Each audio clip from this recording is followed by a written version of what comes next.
વડોદરા જિલ્લાના સાવલી ખાતે local for vocal અભિયાનને પ્રોત્સાહિત કરવા માટે સાવલી નગરપાલિકા દ્વારા એક મહત્વના કાર્યક્રમનું આયોજન કરવામાં આવ્યું હતું, જેમાં વેપારીઓને સ્થાનિક ઉત્પાદનોના વેચાણ કરવા માટે પ્રોત્સાહિત કરાયા છે। સાવલી નગરપાલિકા દ્વારા ભીમનાથ મહાદેવ મંદિરના સભાગૃહમાં હર ઘર સ્વદેશી અભિયાન અંતર્ગત કાર્યક્રમ યોજાયો હતો।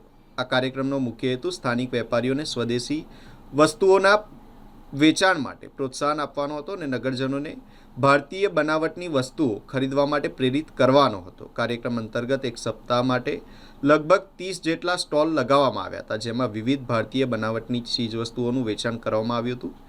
નગરપાલિકાએ લોકલ ફોર વોકલ અભિયાન અંતર્ગત નગરજનોને સ્થાનિક ઉત્પાદનો ખરીદવા અપીલ પણ કરી હતી। આ પ્રસંગે સાવલી નગરપાલિકાના પ્રમુખ હર્ષ પટેલ, ચીફ ઓફિસર સહિત નગરસેવકો અને મોટી સંખ્યામાં નગરજનો હાજર રહ્યા હતા। સરકારશ્રીના લોકલ ફોર વોકલ અને સ્થાનિક વેપારીઓને રોજગારી ઉપસ્થિત થાય તે માટે રાજ્ય સરકારશ્રી દ્વારા લોકલ ફોર વોકલ સ્વદેશી મેળાનું આયોજન કરવા માટેની સૂચનાઓ હતી।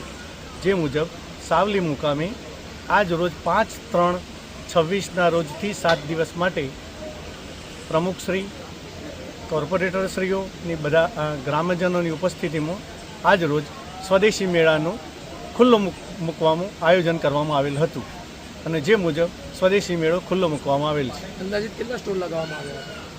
આ મેળાની અંદર અંદાજિત 30 સ્ટોલ લગાવવામાં આવ્યા છે। આપનું નામ?